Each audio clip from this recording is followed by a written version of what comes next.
Adelante, Braulio. Buenas noches, doctor Gerber. Buenas noches, Buenas compañeros. noches. Un gusto, por cierto. Mire, en su artículo se habla de cómo el complejo de Edipo es una sublimación que calma y pacifica esta agresividad.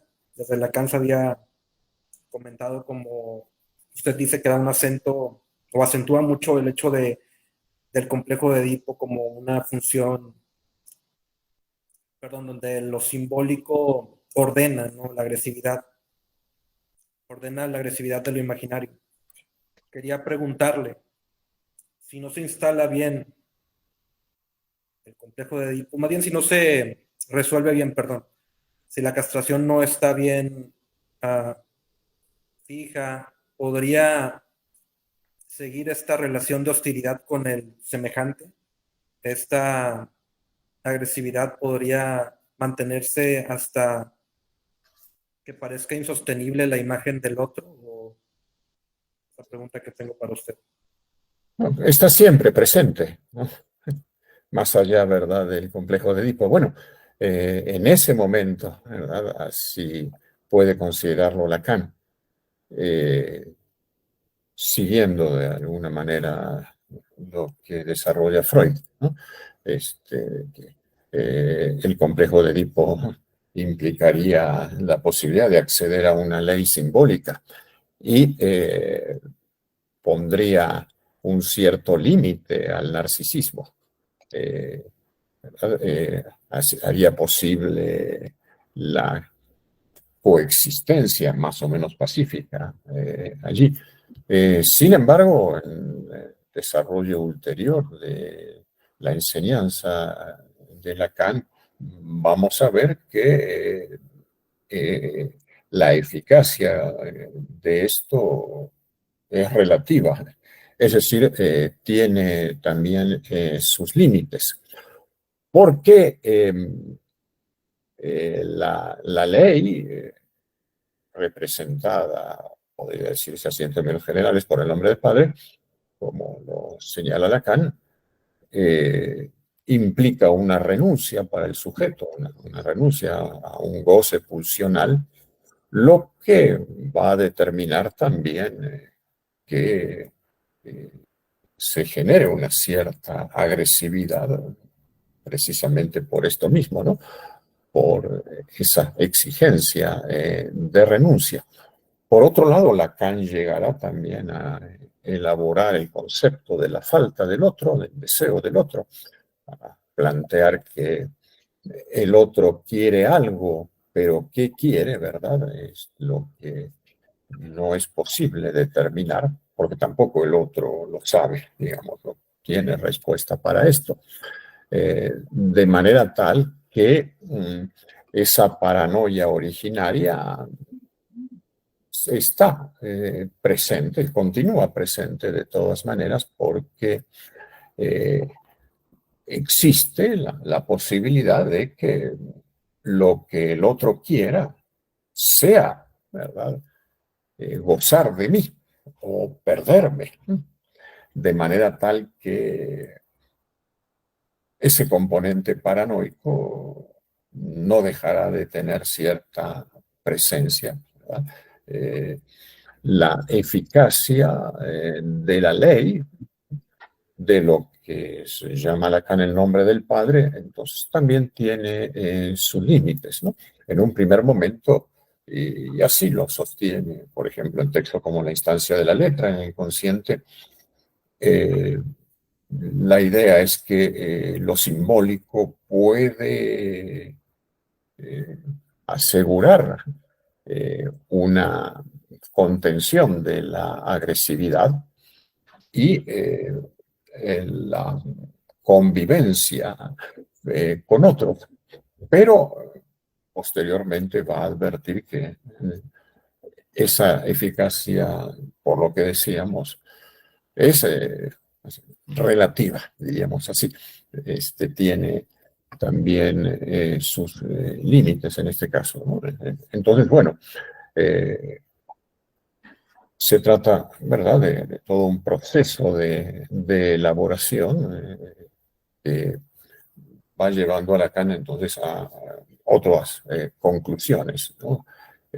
Que relativizan un poco el cierto optimismo inicial en cuanto a las posibilidades de la palabra y el lenguaje para eh, contener el narcisismo, la agresividad, la paranoia, este conjunto de elementos. ¿Sí? Sí. Podemos hacer una pregunta, una pregunta. Me gustaría que pasáramos a hablar sobre la pasión narcisista y pulsión de muerte, pero en la experiencia analítica. Bueno, ahí nos dice Lacan, tal como se nos revela en la experiencia analítica, nos dice Lacan en el título sobre el estadio del espejo. En este escrito nos dice que este cuerpo fragmentado se muestra en los sueños, cuando el análisis toca cierto nivel de desintegración agresiva. Y en la agresividad en psicoanálisis nos dice Lacan que debemos poner en juego la agresividad del sujeto para con nosotros, es decir, la transferencia negativa. Por lo tanto, en esta transferencia negativa aparecen imágenes del cuerpo fragmentado, identificaciones narcisistas. La pregunta es, ¿qué pasa con el analista frente a esta agresividad del analizante? Y luego, ¿cómo se conduce frente a esta?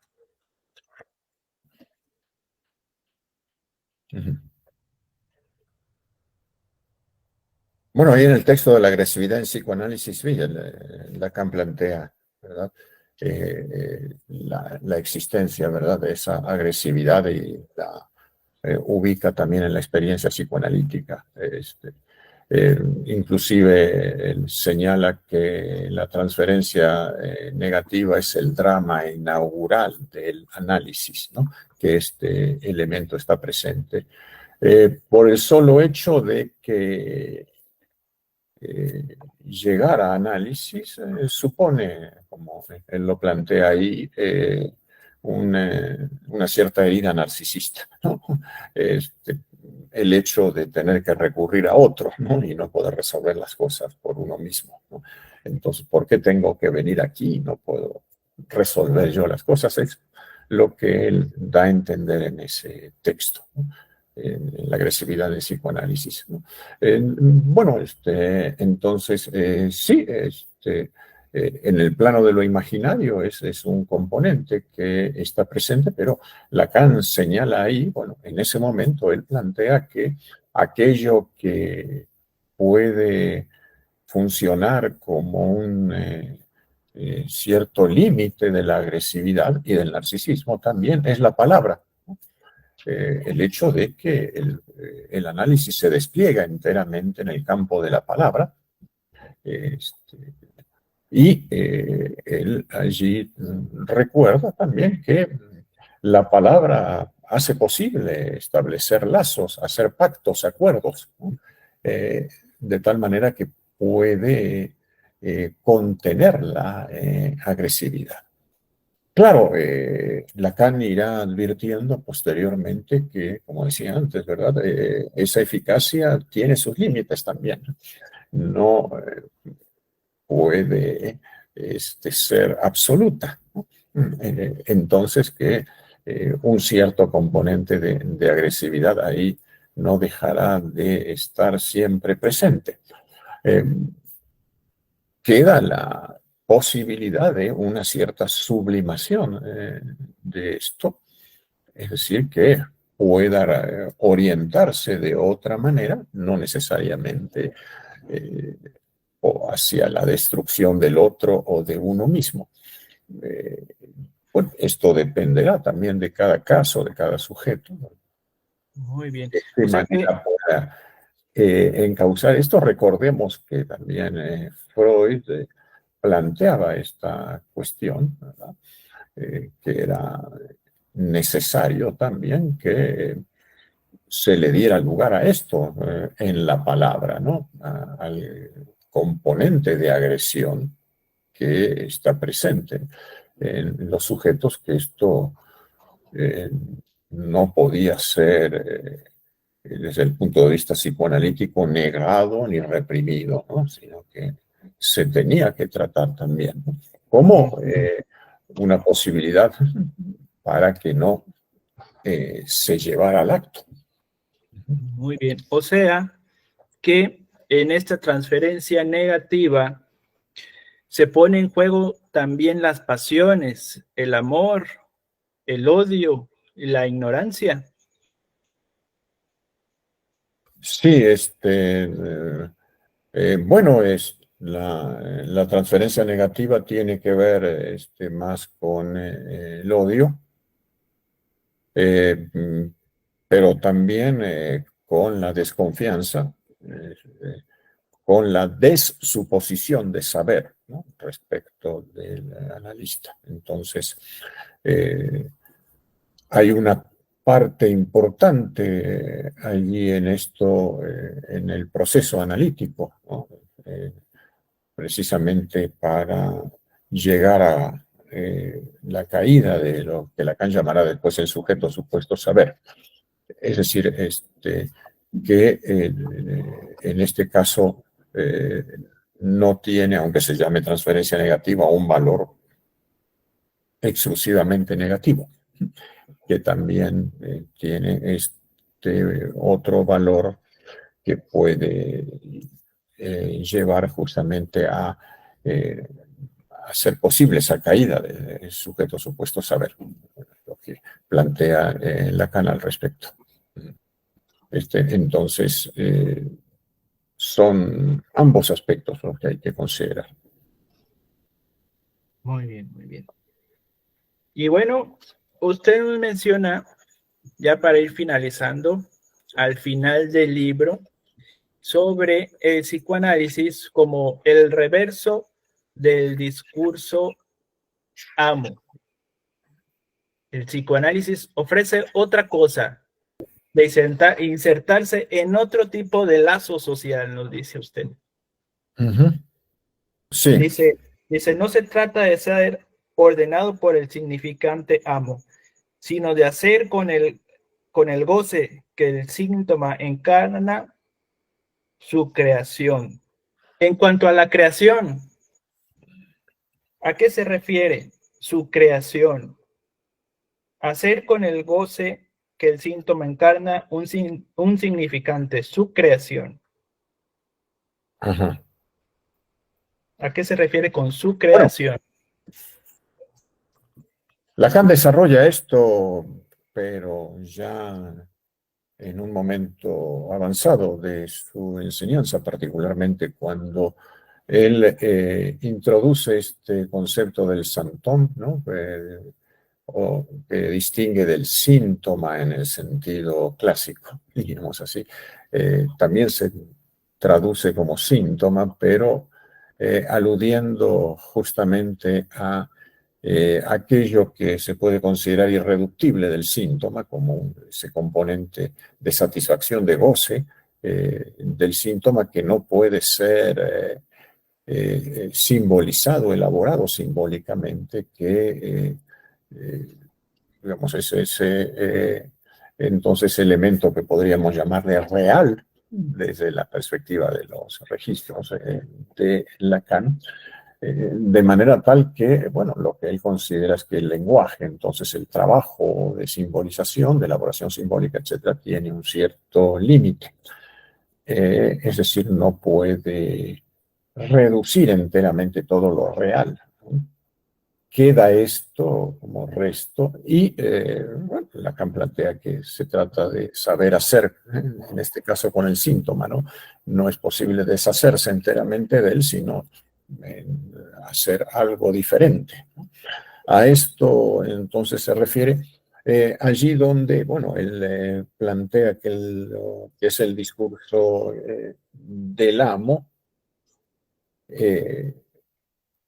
tiene más bien como imperativo que las cosas marchen. Lo que el amo exige es que se trabaje, se estudie, se haga todo aquello que puede considerarse de provecho, productivo, lucrativo. Es decir, y que todo funcione perfectamente. El psicoanálisis nos indica lo imposible de esta exigencia del amo, ¿verdad? El discurso del amo se topa siempre con algo, un resto imposible de dominar, de someter, ¿no? Algo que siempre resiste y que se manifiesta de alguna manera con el síntoma, del mismo modo que también el sueño, el acto fallido, o sea, todo aquello que se deriva del inconsciente implica cierta resistencia a los imperativos del amo. En el caso del discurso del amo contemporáneo, ¿verdad? Pues, hay cierto tipo de imperativos respecto de la productividad que deben lograr los sujetos en cualquier ámbito que sea, de trabajo, estudio, deporte, amor o lo que se piense, ¿no? Y en este caso, entonces, también cierto tipo de prácticas profesionales contribuyen, ¿verdad? O intentan contribuir a que este imperativo pueda realizarse, ¿no? En este caso, por ejemplo, podría pensarse en la psiquiatría, ¿no? Al menos en sus prácticas dominantes, ¿no? Donde cualquier clase de inadaptación por parte de los sujetos, es decir, que no funcionen exactamente como se espera de ellos, va a ser calificada de trastorno, se considerará que sufre de alguna clase de esos trastornos que están, por ejemplo, descritos y clasificados en el DSM, ¿no?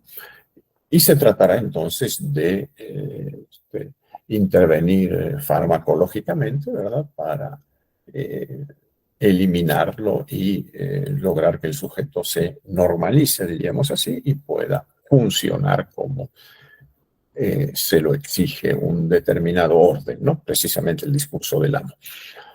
Bueno, también en cierto tipo de terapias ocurre algo semejante, ¿sí?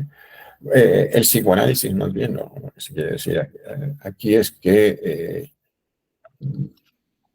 plantea la imposibilidad de esa adaptación absoluta, de ese funcionamiento perfectamente integrado, ¿no? De una, entonces, productividad, así, tal como se exige, etcétera, porque algo no encaja, algo resiste, ¿verdad? No puede ser completamente dominado en los sujetos. Bueno, y ese es ese elemento de lo que podría llamarse lo incurable, lo inadaptable del sujeto, lo que es reacio a cualquier clase de exigencia de adaptación, será aquello con lo que también los sujetos podrán eventualmente elaborar algo diferente, ¿no? Que en cada caso tendrá que entonces depender de ciertas circunstancias, de ciertas características singulares, ¿no? De los sujetos. Muy bien, por ahí vi que dos personas levantaron la mano. Teresa Torres, adelante, ¿de dónde nos visita Teresa? De Querétaro, buenas noches. Hola. Es un poco tarde y obviamente pues todos estos temas siempre son muy interesantes y así como a David, a mí el cierre del artículo me llamó particularmente la atención. Y bueno, me van quedando ecos de todo lo que han dicho los demás. Sobre todo por esto, porque Freud en el mismo texto del de publicado introducción del narcisismo, pone al narcisismo como esa nueva acción psíquica que se añade al autoerotismo para que se funde el yo, ¿no? Y más tarde cuando habla de His Majesty the Baby, entonces hay como ciertamente una satanización del concepto de narcisismo y que tiene, digo, no quiero hablar de las discrepancias o las diferencias con Lacan, pero sí, como con algo que aunque sea ilusorio, pero integra al yo a un sujeto psíquico a través de la mirada del otro, de la depositación de la libido del otro, en términos más freudianos, ¿no? Pero en el cierre y por aquello de la colaboración y por aquello de identificar hoy en día quién es el amo, ¿no? Con tanta efecto de las redes sociales, la inteligencia artificial, las leyes del marketing, esto que denuncia Isabel Rudinesco en su libro ese de, que lo tradujeron como Yo Soberano, pero del Moi-même le Roi, ¿no? Entonces yo creo, o sea, como que de alguna, hay dos cosas. Una, es inevitable que para, pues sí, esto que desarrollan los psicología del yo, que para la estructuración es inevitable la presencia del otro, y ese otro, de alguna manera, no es renunciable desde ninguno de los dos lados. O sea, un bebé humano simplemente no se vuelve humano si no es a través de otro, ¿no? Y con estas nuevas modalidades de crianza como tan versátiles y tan ausentes al mismo tiempo, tan diversas, pues yo la pregunta sería cómo, ¿quién es el amo hoy? Hoy en día, ¿quién es el amo de cuando más nos jactamos de ser libres? Y quizás como describiera a Byung-Chul Han, que es filósofo, estamos más sometidos que nunca a imperativos categóricos de invisibles. Bueno, no sé qué piensa usted al respecto, o para que esté al inicio un compañero. Ahora que revisa su artículo casi 10 años después, ¿quién es ese amo? Mi pregunta sería, ¿quién es el amo hoy en día? ¿Y cuáles son sus mandatos categóricos? Bueno, sin duda hay un sistema social, ¿no? Que tiene ese lugar de amo. No podría confundirse con algún personaje concreto que simplemente son portavoces, ¿verdad? De un cierto discurso, ¿no?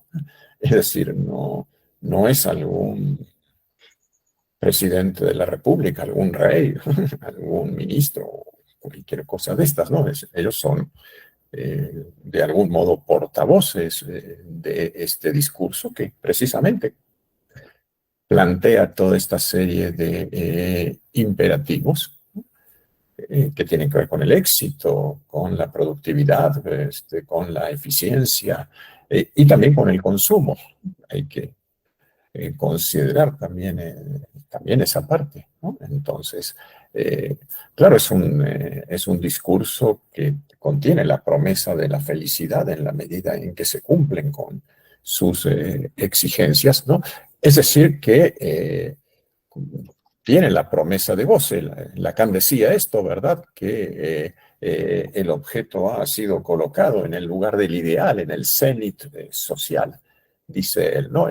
Ese plus de gozar, cuando él habla justamente en el discurso del capitalista, en una conferencia de 1972 en Milán, y señala, claro, que a diferencia del amo tradicional, el discurso del amo tradicional, en donde hay una disyunción entre el sujeto y el goce, en función de las prohibiciones, la moral vigente, que en parte persiste, ¿no?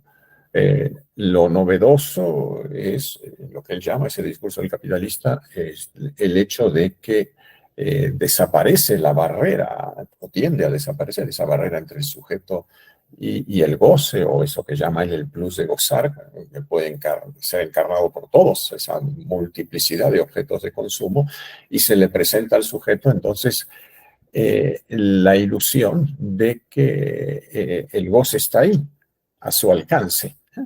de manera mucho más directa. Entonces, lo que adquiere una importante vigencia es justamente este imperativo de goce, donde entonces los sujetos son empujados a gozar en desmedro de algún modo del deseo, de la falta, de aquello que hace posible también otra manera de ubicarse en los lazos sociales, ¿no? Como sujeto de deseo, no con esa exigencia de que todo sea ya de inmediato, sin demoras, ¿no? La satisfacción a como dé lugar, etcétera, sino que haya lugar para el deseo, que es lo que hace posible la creación, la elaboración simbólica, el cuestionamiento, la modificación de las cosas, la transformación, etcétera, ¿no? El mantenimiento de cierta insatisfacción, en este caso, bajo esta imposición de la satisfacción y de la presunta facilidad de alcanzar la satisfacción, como por ejemplo en muchas aplicaciones que se utilizan actualmente se genera esa idea o esa ilusión. Entonces, lo que se pone un poco en riesgo es el deseo mismo, ¿no? Que es justamente esa fuerza, ese motor para la vida de los sujetos. Y cuando preguntaban algo acerca del suicidio, bueno, habría que vincularlo también con estas cosas, ¿no? Porque el problema es que, si no obstante esa presunta facilidad para el goce, no se logra la satisfacción plena por razones estructurales, porque no desaparece la castración, entonces las excepciones podrían llegar a ser más intensas, ¿no? Y bueno, eso generaría de alguna manera una mayor proclividad, ¿no? Hacia el suicidio, ¿no? Es lo que se tendría que pensar en este caso. Muy bien. Bueno, pues con esto que acaba de comentar, doctor Gerber, cerramos el diálogo. Y bueno, claro que queremos continuar con esta actividad de un psicoanalista en el banquillo, y así como ustedes quieren continuar, yo también les animo a que participen más. Y pues muchas gracias, doctor Gerber, por su asistencia a inaugurar esta actividad. Y pues terminamos. Por favor, platíquenos para terminar, ¿qué le ha quedado de esta experiencia un psicoanalista en el banquillo? Bueno, sí, muchas gracias nuevamente por la invitación y por el interés, por haber tomado la molestia de leer. Uno realmente, cuando escribe estas cosas, nunca se imagina que alguien a lo mejor se tome la molestia de leerlas, ¿no? No me deja muchas preguntas para seguir trabajando, ¿verdad? Con respecto al tema, y que sí requiere de mayores precisiones y ampliaciones, pensarlo mucho más, seguir también investigando y leyendo sobre todo esto, ¿no? Para estar en mejores condiciones en el banquillo. Todavía no sé exactamente si es en el banquillo de qué se me acusa, ¿no? El banquillo es el de los acusados siempre, ¿no? Pero así acuso yo, recibo de los comentarios, ¿no? Las intervenciones que tengan, ¿no? Sí, estas situaciones recuerdan a los relatos de Kafka, ¿verdad? Donde el protagonista es acusado, pero nunca sabe de qué, ¿verdad? Se lo acusa, pero es culpable, ¿no? Está siempre ahí en el banquillo, entonces. Sí, sí, evidentemente que cuando se publica algo, tiene alguna clase de culpa o menos de responsabilidad, ¿no? De poner ahí en circulación alguna clase de texto, ¿no? Y no faltan, como vemos, algunos despistados que de repente se les ocurre leerlo. Entonces, bueno, pero creo que es importante, ¿verdad?, poder tener también alguna interlocución con los responsables de estos actos, ¿no?, de estas publicaciones, ¿no? Justamente aquellos que tienen que responder por esta clase de engendros, ¿no? Muy bien. Así es, doctor. Y Ajá. bueno, se trata de impulsar la lectura y bueno, pues que se encuentre otra vez usted con este texto, ¿no? Y que no se imaginaba, ¿verdad? Que íbamos a leer Ujú. su artículo, ¿no? Pues quiere decir que hemos logrado el objetivo. Este, Claro. porque trata de leer esta actividad, pero me parece que hace falta más diálogo. Ujú. Esperemos que la Sí, próxima qué haya bueno. más participación. Sí, Muy sí, es bien. muy, muy satisfactorio, gratificante saber que pueden alguien también leerlos, ¿no? La vida, como dice el clásico, la vida te da sorpresas, ¿no? Entonces, bueno, y algunas veces son agradables. Pues muchas gracias, doctor Gerber. Gracias. Muchas gracias a todos los participantes. Nos vemos en la próxima y síganos en Facebook y en nuestro grupo de WhatsApp para que puedan ver también quién será el próximo que pase al banquillo.